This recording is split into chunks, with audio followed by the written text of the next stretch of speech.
कुछ चिरंजीवी ऐसे हैं जो ये क्लेम करते हैं कि उन्होंने रामायण देखी है, महाभारत भी विटनेस बिल्कुल करी है, तो बिल्कुल बिल्कुल। वो सतयुग में भी थे, वो अभी भी हैं। गुरु और शिष्य का जो साथ है वो कौन से लोग तक होता है?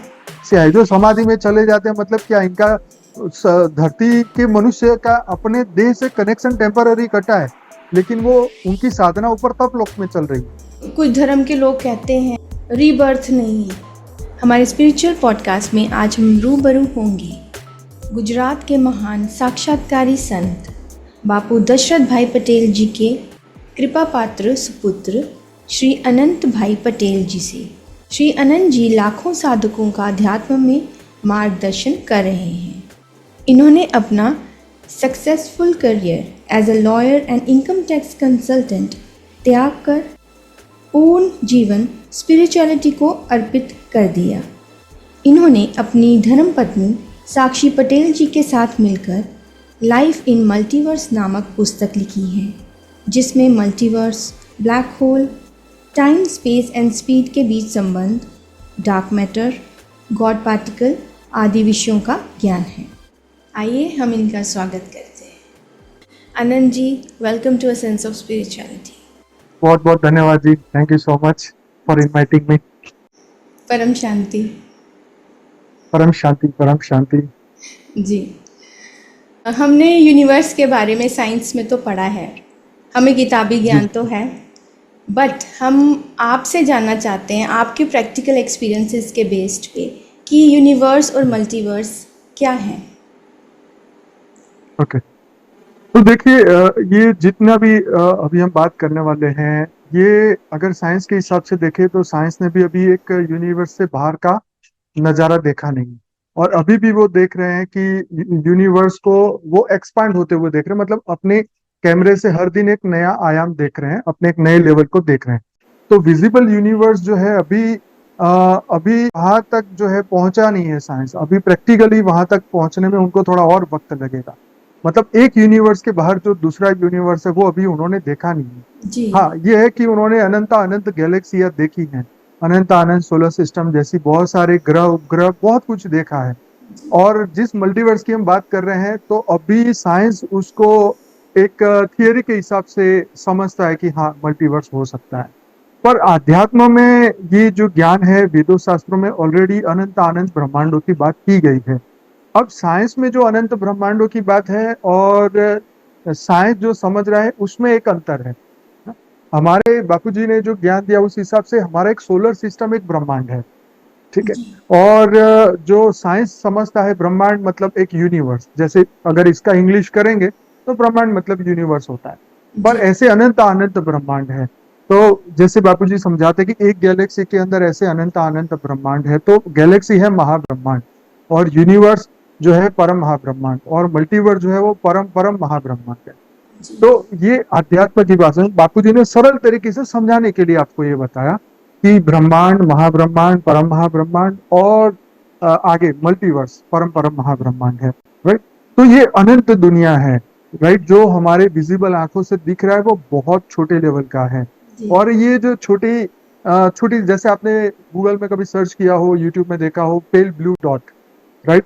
जब वॉयेजर गया था यहाँ से मतलब सोलर सिस्टम के क्रॉस करने के लिए, बाहर देखने के लिए, तो जाते जाते उन्होंने कुछ फोटोज भेजे थे, और उस फोटो के अंदर हमारी एक पृथ्वी छोटा सा पेल ब्लू डॉट दिखाई दे रही थी। जी। तो वहां से समझ में आया कि भाई हम तो जिस पृथ्वी पर बैठे हैं वो एक डॉट के समान है। ऐसे ही जितना आगे बढ़ते जाएंगे तो फिर क्या होगा, हमें समझ में आएगा कि सोलर सिस्टम एक डॉट है, आगे जाएंगे तो गैलेक्सी एक डॉट है, आगे जाएंगे तो यूनिवर्स एक डॉट है, आगे जाएंगे तो मल्टीवर्स भी एक डॉट है। आप समझ रहे हैं, इतनी बड़ी लेवल पे क्रिएशन है तो हमारा जिसका अस्तित्व अंदाज हमारी लिमिटेड बुद्धि नहीं लगा सकती। तो हमारा जी। अस्तित्व क्या है? हम तो बिल्कुल कुछ भी नहीं है, रेत के कण भी नहीं है। देखो, बिल्कुल, तो साइंस भी बोलती है, शास्त्र भी बोलते हैं कि समुद्र के किनारे पे पड़ा हुआ एक छोटा सा रेत का कण, मतलब हमारा छोटा सा ये पृथ्वी समझ बस। और उसके अंदर हमारा मनुष्य देह के तो वैसे ही नश्वर है, खत्म होने वाला है, इसकी तो कोई वैसे भी वैल्यू नहीं है ना। तो अध्यात्म में जब हमें बातें समझ में आती है धीरे धीरे, तो समझ में आता है कि भाई हम हमारी हमारी तो सोच ही अभी विकसित नहीं हुई अभी, क्योंकि जी। अभी भी साइंस वाले बोलते हैं हम होमोसेपियंस से आए हैं, हम बंदरों की उत्पत्ति है। अभी भी साइंस वाले यही मानते हैं ना, क्योंकि उनको सच बताने वाला कोई नहीं है। लेकिन हमारे ऋषि बताएंगे तो नहीं मुनियों ने मानेंगे। तो बहुत देर पहले ये सब कुछ एक्सप्लोर कर लिया था। बहुत पहले, बहुत जी। बहुत बहुत समय पहले। जी। तो ये मतलब समझ, इससे ही समझ आपको आएगी कि ब्रह्मांड, महाब्रह्मांड या मल्टीवर्स, जो लेटेस्ट टर्म जो साइंस यूज करती है, उसको अध्यात्म में आसानी से समझने के लिए। जैसे आपको फॉर एग्जांपल देता हूँ कि देवी भागवत में लिखा हुआ है कि देवी ने ब्रह्मा विष्णु शंकर के अहंकार को तोड़ने के लिए उनको अपने यान में बिठाया और दूसरे ब्रह्मांड में लेके गए, तो वहां पर भी उन्होंने ब्रह्मा विष्णु शंकर को देखा। जी। ठीक है। अब हम इसको डिनाई नहीं कर सकते क्योंकि ये हमारे शास्त्रों में लिखा हुआ है। तो इसका मतलब ये हुआ कि एक और ब्रह्मांड है जिसमें ब्रह्मा विष्णु शंकर है। और हमारे ब्रह्मा जैसे कई ब्रह्मा हैं, कई मुखधारी ब्रह्मा हैं, जो एक स्टोरी के अंदर आपने शास्त्र की स्टोरी में सुना होगा। साइंस कब तरक्की करेगी ये तो पता नहीं, लेकिन शास्त्र को समझने की अगर बुद्धि हमारे में डेवलप हो गई ना, तो हम अपने आप को बहुत अच्छे तरीके से समझ पाएंगे। जी। श्री योग वशिष्ठ में भी तो कहा था ना कि बहुत जी सारे लोग हैं, कुछ लोग बिल्कुल। हाँ जी, बहुत सुंदर हैं। हमारी ये पृथ्वी है ना, ऐसी कई पृथ्वियां जो है, ऐसी अनंत पैरेलल ब्रह्मांडों के यूनिवर्स। अंदर है। पैरेलल। यस, पैरेलल यूनिवर्स है। जी। हमारे जो लाइफ इन मल्टीवर्स की जो बुक है, जो फ्री में हमारी वेबसाइट पे रखी है, 15 भाषा में है, उसमें बापूजी ने कहा है कि बहुत सारी तत्वों की अलग अलग कॉम्बिनेशन की आत्माएं, जिसे बापूजी एलियंस बोलते हैं, जो दूसरे ब्रह्मांड में रहते हैं, जी। वो ऑलरेडी एग्जिस्ट करती हैं। उनके अंदर परम तत्वों की मात्रा अलग है, उनके अंदर तत्वों की मात्रा अलग है, उनके अंदर परम लाइट की मात्रा अलग है। तो वो जो चाहे वैसा रूप ले सकते हैं। उनके अंदर अभी भी बहुत ज्यादा, जैसे भगवान राम और कृष्ण में 12 और 16 कला की पावर थी, तो ऐसे ही उन एलियंस कहो या वो दूसरे ब्रह्मांडों की आत्माओं में अभी भी वो पावर है। और जिनके अंदर वो पावर होती है, वो धरती पर आ सकते हैं, और जब समय आए वो यहाँ से जा भी सकती तो वो है। हमारे हमें गाइड भी कर सकते हैं, स्पिरिचुअली हमें असिस्ट। हाँ बिल्कुल बिल्कुल बिल्कुल।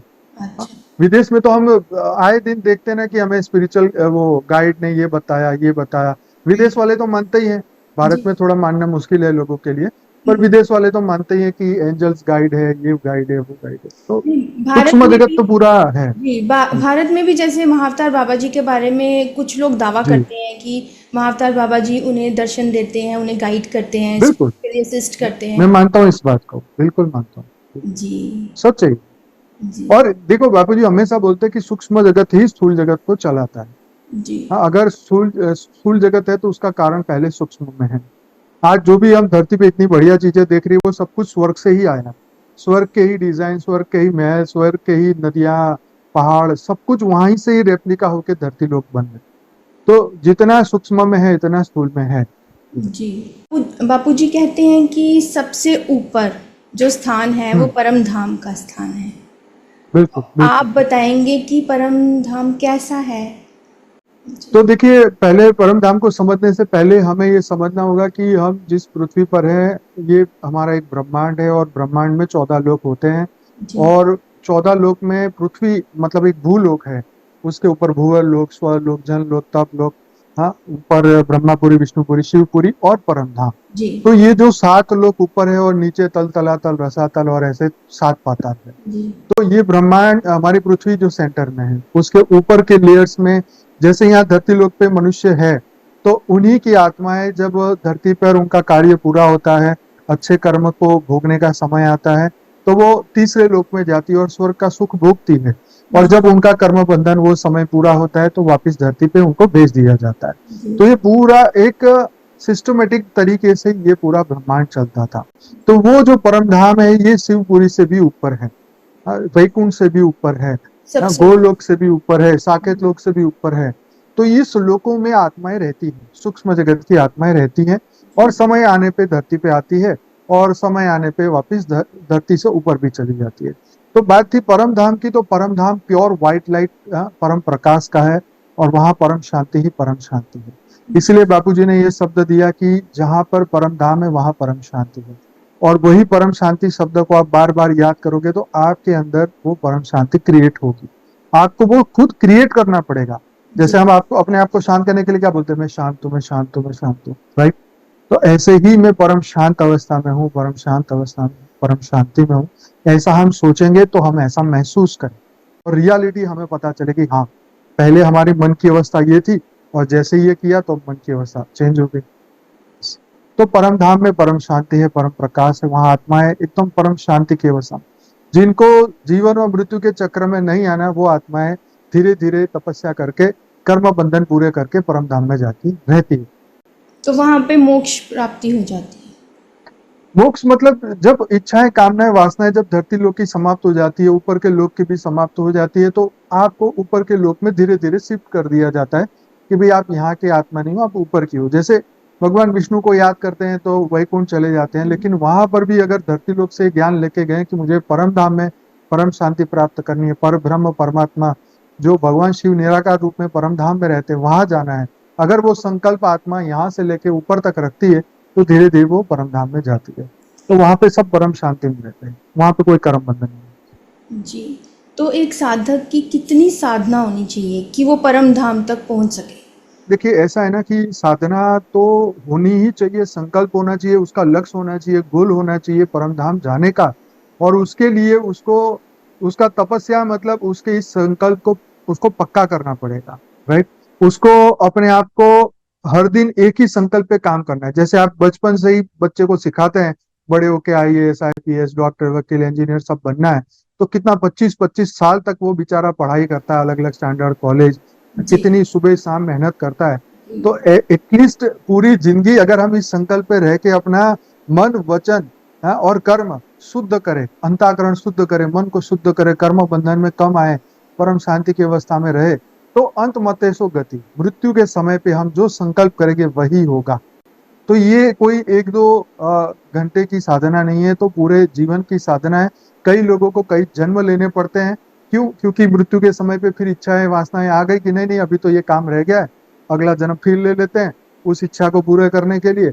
और फिर बहुत देर हो जाती है, फिर माया मिल जाती है। मान लो अच्छे गुरु ना मिले, अच्छा ज्ञान ना मिला, तो जन्म पे जन्म, जन्म पे जन्म। जब तक आत्मा थकेगी नहीं तब तक सोचेगी नहीं कि ये जन्म मृत्यु जरा व्याधि है भैया, इससे बाहर निकलो। जब तक दिमाग में ये बात बैठेगी नहीं तब तक इस पे काम वो करेगा ही नहीं। जी। तो ये आपने समझ आनी चाहिए। जी आपने गुरु की बात की, तो गुरु और शिष्य का जो साथ है वो कौन से लोक तक होता है? देखिए तप लोग तक तो गुरु का साथ रहता है, राइट। उसके बाद में जो है वो आत्माएं, क्योंकि गुरु का काम क्या है कि जितने भी उनकी आत्माएं हैं, उनके फॉलोअर्स की आत्मा है जो कई जन्म पहले से धरती पर आ चुकी है, उन सबको सही मार्ग पे पहुंचाना, उनको मोक्ष तक पहुंचाना। वैसे वो ऊपर जब तक वो आत्मा शिवपुरी से ऊपर नहीं जाती वहां तब तक उसे गाइड करते रहते, क्योंकि ऊपर से भी आत्माएं नीचे आती है जो हमारे शास्त्र में लिखा है। जैसे सालुज्य मोक्ष करके एक मोक्ष होता है, 4 प्रकार के मोक्ष है उसमें। उसमें जब भगवान धरती पर अपने अवतार लेके आते हैं तो उनके साथ विष्णुपुरी में रहने वाली आत्माएं भी आती है। जैसे गोपियां आई थी तो वो भी वहां से विष्णुपुरी से वो आई थी धरती पर। अब जब भगवान कृष्ण आए तो वो भी उनके साथ साथ आए।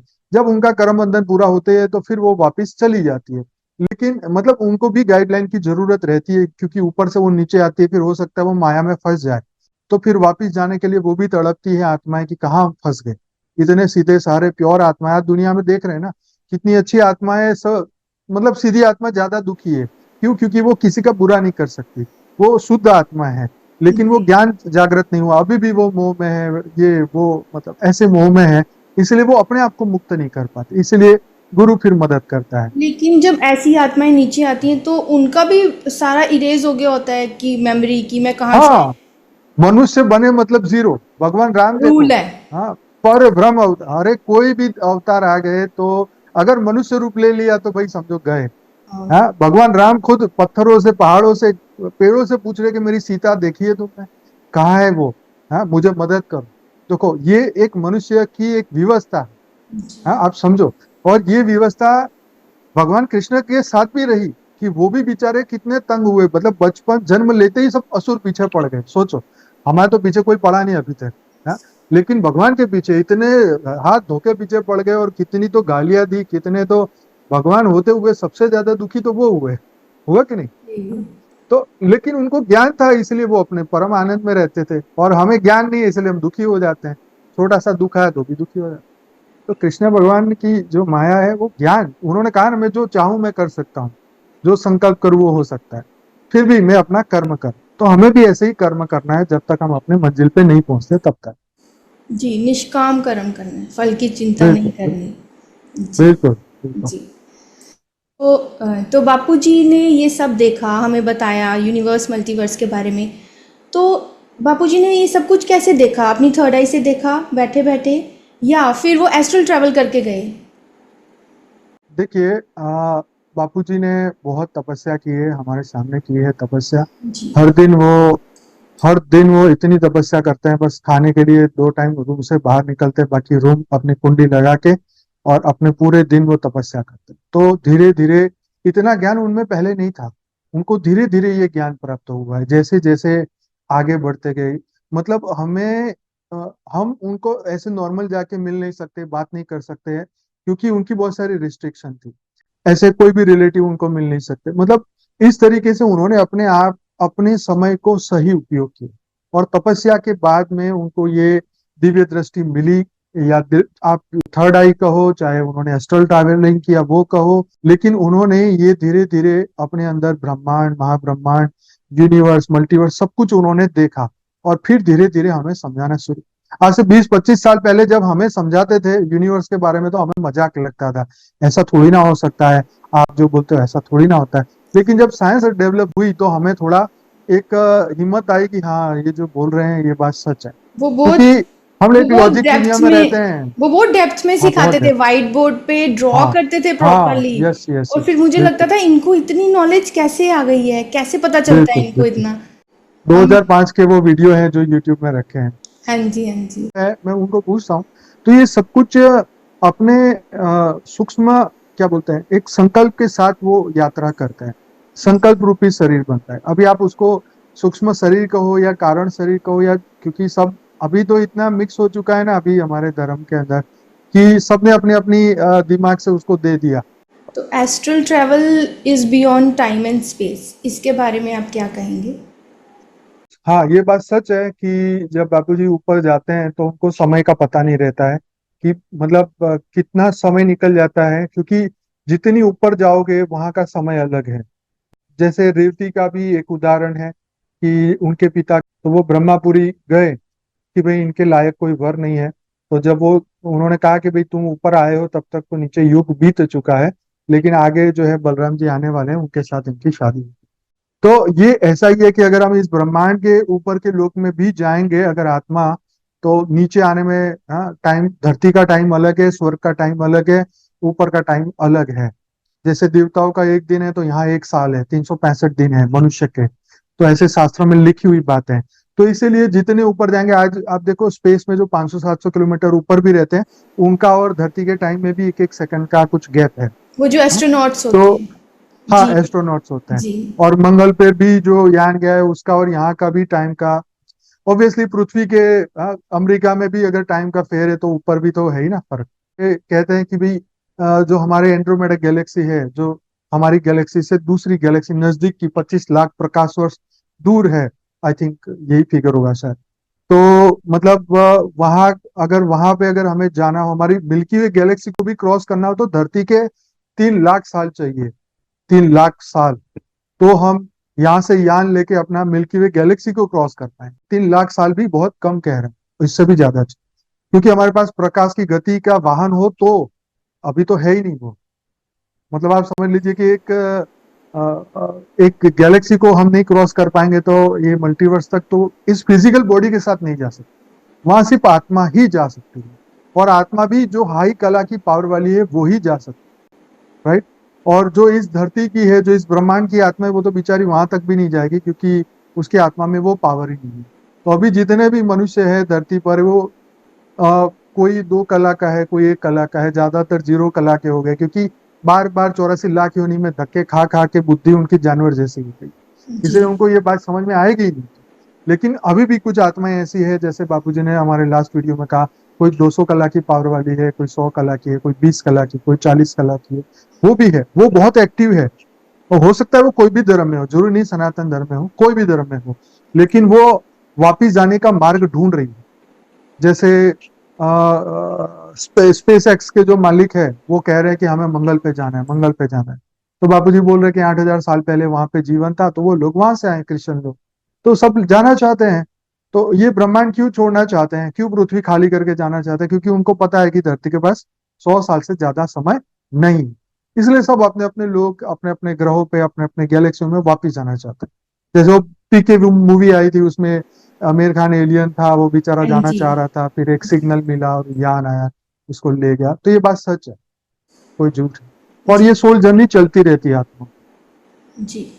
हम टाइम एंड स्पेस की बात कर रहे हैं तो कुछ चिरंजीवी ऐसे हैं जो ये क्लेम हम्म। करते हैं कि उन्होंने रामायण देखी है, महाभारत भी विटनेस बिल्कुल करी है।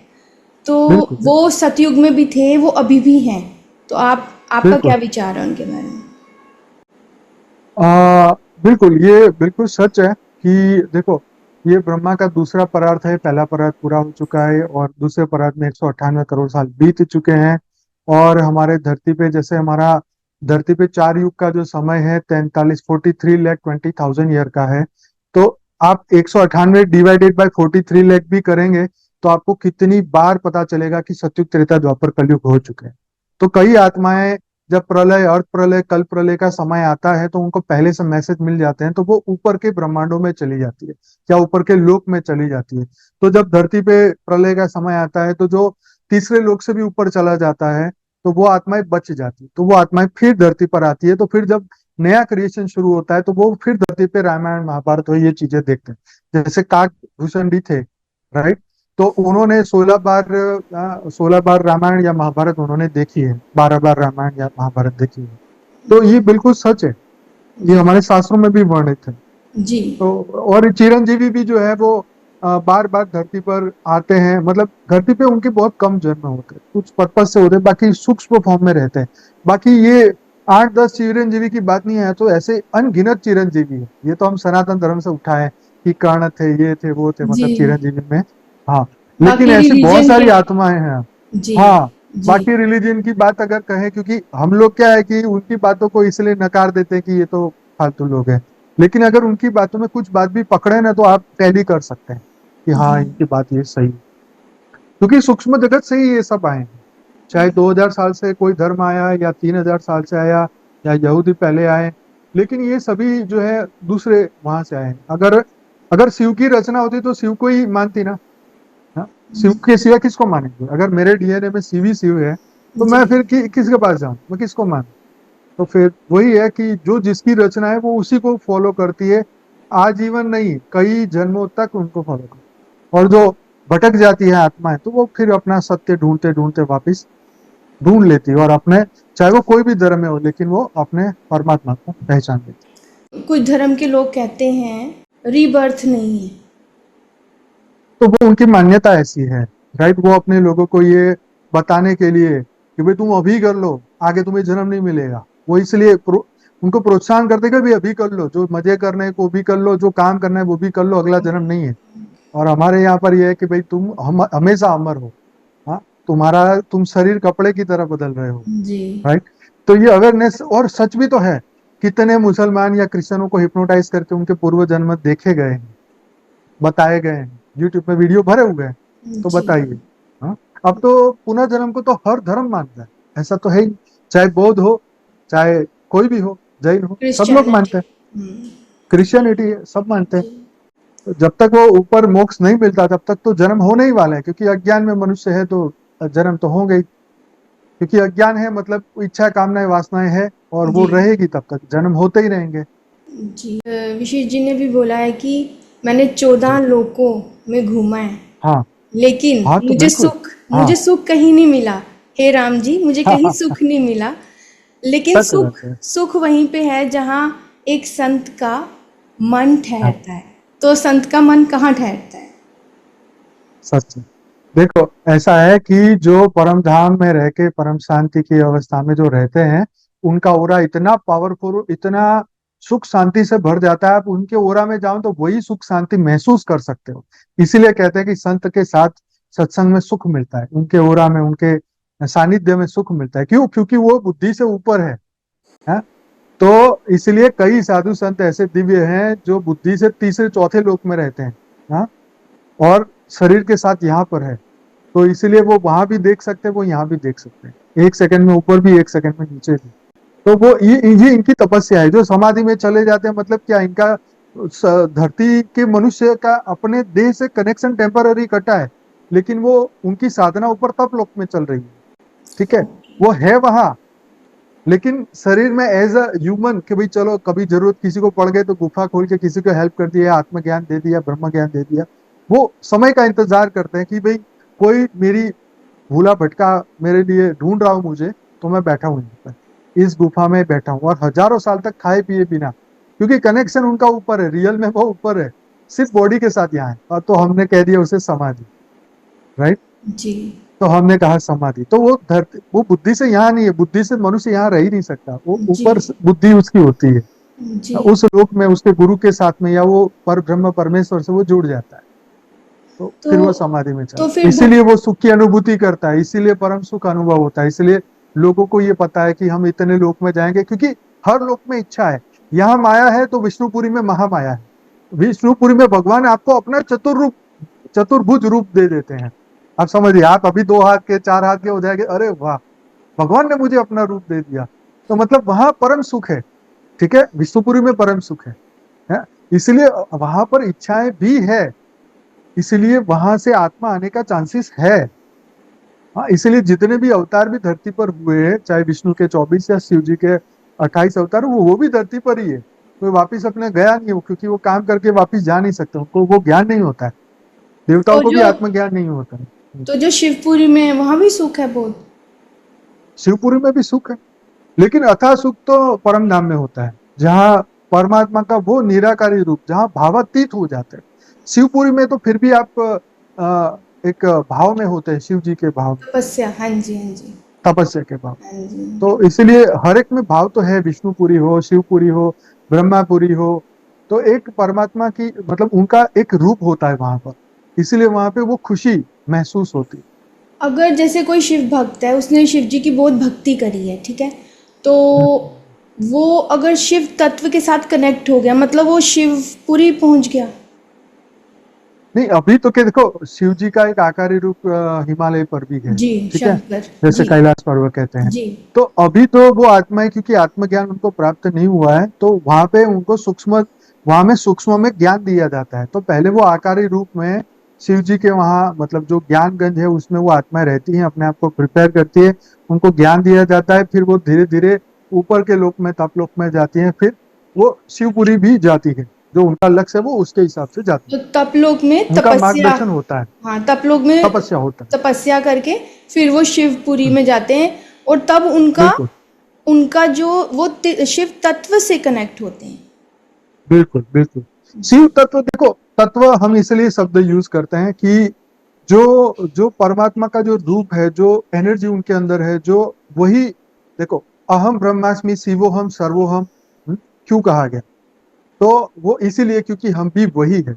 जी। द्वैत और अद्वैत का जो फर्क है ना, कि द्वैत मतलब दो, अद्वैत मतलब एक, जी। तो हमारा और उसके में कोई फर्क नहीं है, राइट। इसीलिए शिवत्व बोला, जी। नहीं तो मनुष्यत्व तो हम है ही। तो जी। हमारे में कौन सा नया तत्व है? कोई नया तत्व नहीं, हम अज्ञान ही है। जी। ऊपर जाएंगे तो ज्ञानी बनेंगे, वो अपनी शक्ति देंगे, जैसे जी। भगवान विष्णु अपने रूप देते हैं, ऐसे शिव जी अपना पावर देते हैं, तो शिवत्व प्राप्त होता है। जी। आपकी यात्रा पूर्ण हो चुकी है। पूर्ण ज्ञान से तो पूर्ण हो चुकी है, एक विजन मिल चुका है, बस धरती लोक के जो कर्म बंधन है, जो विजन बाकी है, जो ज्ञान अभी हमारे बापूजी ने हमें दिया है, वो कुछ आत्माओं तक पहुंचाना है, वो हमारा लक्ष्य बाकी है। बस ये कार्य पूरा होता ही हमारी धरती लोक की जर्नी समाप्त हो जाएगी, क्योंकि हर एक आत्मा जो है पर्पस से ही आती है, और वो पर्पस पूरा होते ही यहाँ से चली जाती है। जब तक उसे आत्मज्ञान और ब्रह्म ज्ञान नहीं होता, तब तक वो एक्सपीरियंस करती है, धरती लोक को देखती है, यहाँ सुख क्या है, दुख क्या है, यहाँ क्यों आत्माएं फंस जाती है। जब उसको ये ज्ञान समझ में आ जाता है, ब्रह्म ज्ञान मिल जाता है, तो फिर वो अपना लक्ष्य तय कर लेती है, और जब लक्ष्य पूरा हो जाने तो धरती से मुक्त हो जाती है, जीवन मुक्त हो जाती है। जी। लेकिन हम ये मुक्ति की अनुभूति अभी इस मानव देह में कर सकते हैं, जीते जी हम मोक्ष की अनुभूति कर सकते हैं। इसके लिए शरीर छोड़ के ऊपर जाने की जरूरत नहीं है। जी। जब हमें हमारी आत्मा का स्वरूप बताया गया कि तुम सत्य चित्त आनंद स्वरूप हो, तो ऊपर जाके नहीं, तुम अभी ही हो। जो भगवान कृष्ण हमेशा खुशी में रहते थे, वो इसीलिए रहते थे कि उनको रियल में पता था मैं कौन। ऐसे ही जब मुझे पता चल गया कि मैं ही वो ब्रह्म हूँ या उनको मैं ही वो शिव हूँ, जी, उनको तो रियल मैं में क्यों कैसे खुश में नहीं पता रह था? सकता? उनको रियल में कैसे पता था? क्योंकि आपने कहा देखो, जो नीचे आते हाँ, हैं उनको उन पे प्रकृति का बिल्कुल रूल सही लग बात है। जाता है। बहुत अच्छा क्वेश्चन पूछा, क्योंकि वो रियल में जब वो 100% जब पावर ऊपर में होता है ना सूक्ष्म में, तो कुछ ही परसेंटेज पावर लेके धरती पर जन्म लेने लगता जी, है। रियल में वो धरती पे आके, मतलब अगर ओरिजिनल रूप में अगर आ गए ना, तो वो यहाँ पे मतलब भूल जाएंगे मैं कौन था। इसलिए गुरुओं की हेल्प, देखो राम और कृष्ण ने भी तपस्या की, गुरुओं के वहां पे जाके ज्ञान अर्जित किया, जी, फिर वो उनकी शक्तियां जागृत हुई। जी, ऐसे नहीं है कि भगवान है तो उनको ज्ञान नहीं लेना पड़ेगा, हर एक को ज्ञान चाहिए। जी, देवताओं को भी ज्ञान चाहिए। इंद्र ने भी प्रजापति के आश्रम में विलोचन के साथ, जो असुरों का था हेड, वो भी देवताओं के हेड और वो भी दानवों के हेड आके प्रजापति के आश्रम में ब्रह्मचर्य का उन्होंने पालन किया और फिर आत्मज्ञान लिया। ऐसे नहीं उनको कुछ हुआ। तो इसलिए देवताओं को ज्ञान नहीं होता, उनको प्राप्त करना पड़ता है। इसीलिए तो मानव जन्म इतना इंपॉर्टेंट है कि मानव के रूप में जाओगे तो यहाँ पे तुम्हें ज्ञान मिलेगा। ऊपर स्वर्ग में कोई ज्ञान देने के लिए कोई साधु महाराज नहीं बैठे, आप समझे? वहां तो भोग योनि है, वहां जी, तो मनुष्य मनुष्य भी भोग योनि है, देव भी भोग योनि है। वो बस इतना है कि वो अनंत, मतलब जितना सुख ज्यादा मिल रहा है वहां पे, वहां जीवन मृत्यु नहीं होता, इसलिए सुख थोड़ी मात्रा ज्यादा है। हमारा यहाँ बार बार मर जाते हैं और फिर यहाँ मनुष्य पैदा होते हैं, तो हम सुख और दुख का ज्यादा अनुभव करते हैं। भावना है ना यहाँ पे। जी। हम मन के साथ जुड़ जाते हैं ना इधर आके। हाँ, तो हाँ, यहाँ जुड़ाव सब अपना अपना, मैं और मेरा, जी, यही जब आ जाता है तो राग और द्वेष पैदा हो जाते हैं। और इसीलिए फिर ये मेरा है और ये तेरा है, तो उसमें फिर मोह पैदा होता है, फिर अज्ञान हो जाता है। फिर लगता है कि हम ही यहाँ के अस्तित्व है, हमारा तो कभी अस्तित्व हुआ ही नहीं बाहर, हम तो मनुष्य ही सही है। हाँ, हम तो मतलब मैं कुएं के मेंढक बन जाते हैं। तो ये हमारे दुख का कारण हमारा अज्ञान है, इसीलिए हम वो परम शांति या परम सुख को अनुभूति नहीं कर सकते। जी, इसलिए जब तक वो अनुभव नहीं कर सकते तो हमारी यात्रा अधूरी रहती है। जी। क्या एआई का कोई रोल है स्पिरिचुअलिटी में? बहुत है, क्योंकि सूक्ष्म जगत ना हमारे मन के साथ जुड़ा हुआ है। तो एआई भी सूक्ष्म में ये स्पिरिट वर्ल्ड से जुड़ा हुआ है। और अभी तो जैसे एल्गोरिथम के हिसाब से जो सर्च किया वही चीजें आपके सामने आएगी। जी, मोबाइल भी आपकी बातें पकड़ता है, जो जो बोला वही ऐड सामने आएगी। तो हमारा जो मन है उसी के हिसाब से सर्च होता है, और वही एआई आपको वही ढूंढ ढूंढ के आपके सामने लाता है ना? ऐसे ही ये सूक्ष्म जगत में भी आपकी गुरु भी इनके साथ मदद मदद करते हैं कि अपने गुरु अपने चेले को सामने ऐसे वीडियो लाके रख देंगे कि उसका आत्मज्ञान जल्दी हो जाए या उसको वो लिंक मिल जाए। तो एआई का सूक्ष्म जगत के साथ कंट्रोल है। और इसमें मतलब गलत, जैसे अभी आपने देखा होगा कि कल के न्यूज में आया कि जो पेजर यूज करते थे तालिबान वाले, उनके पेजरों के अंदर गलत मैसेज डाल के उनको ब्लास्ट कर दिया गया, और बहुत सारे लोगों का मतलब 3,000 ब्लास्ट कर दिए। तो ये सूक्ष्म में इन्होंने उस तरंगों को चेंज कर दिया और उनको ओवरलोड करके लिथियम बैटरी फट गई। मतलब ये एक टेक्नोलॉजिकली चेंज कर दिया। ऐसे ही एआई के साथ सूक्ष्म जगत वाले लगे हुए हैं, जो अच्छे के साथ अच्छा, बुरे के साथ बुरा भी कर रहे हैं। लेकिन ये एआई अच्छा भी कर सकती है और बुरा भी कर सकती है। मानव उसे कैसे यूज करेगा ये उनके ऊपर है। जी, बिल्कुल तो सही। ये हमारे इंटेलेक्ट पे दोनों है कि तरफ है। हम, हाँ जी, हाँ, हमारे इंटेलेक्ट पे है कि हम उससे क्या बिल्कुल। सर्च, उसमें क्या सर्च डालते हैं। हाँ, इसीलिए तो भगवान ने कहा ना कि तू अपने मन को शुद्ध कर, तू अपने मन को मुझे दे दे, नहीं तो फिर गया तू। तो ये पूरा जीवन का खेल यही है कि मन को कंट्रोल करो तो मोक्ष हो जाएगा, तो तुम ऊपर के लोक में जाओगे, तो जर्नी पूरी होगी, नहीं तो देर आदमी को यहीं पर रहोगे। जी। बापूजी कहते हैं कि मुझे फूल भेंट मत करो, फूल बन के दिखाओ। बिल्कुल। और आपने तो उन्हें सुगंधित पुष्प बन के दिखा दिया। यू ट्रूली आर अ सुपुत्र। आप उनके ज्ञान, जी, दिव्य ज्ञान को पूरे विश्व भर में फैला रहे हैं। जी, ये हमारा पूरा ट्राई है, करते जा रहे हैं। ऐसा नहीं है कि मन के अंदर, मन अभी इतना शुद्ध नहीं है, क्योंकि जिस वायुमंडल में हम है, सुबह से शाम तक इतनी वायुमंडल में नेगेटिविटी है, मन में आती है। लेकिन हमारे पास फ्री विल की शक्ति है, ज्ञान की पावर है, जिससे हम उसको शुद्ध बार बार करते रहते हैं। तो हम भी अभी पुरुषार्थी हैं, पुरुषार्थ कर रहे हैं। जी, थैंक यू सो मच। आप हमारे चैनल चल, पर आए, हमारे चैनल की शोभा बढ़ाई। थैंक नहीं यू। नहीं, मुझे बहुत खुशी है आपने ये स्पिरिचुअल चैनल बनाया, और बहुत अच्छे दिव्य आत्माओं को आपने बुलाया है, आपने बहुत अच्छे पॉडकास्ट दिए। आपको ढेर सारी शुभकामनाएं हमारी तरफ से। खूब आगे बढ़िए और विश्व में परम शांति फैलाए। जी, धन्यवाद। परम शांति। धन्यवाद। परम शांति।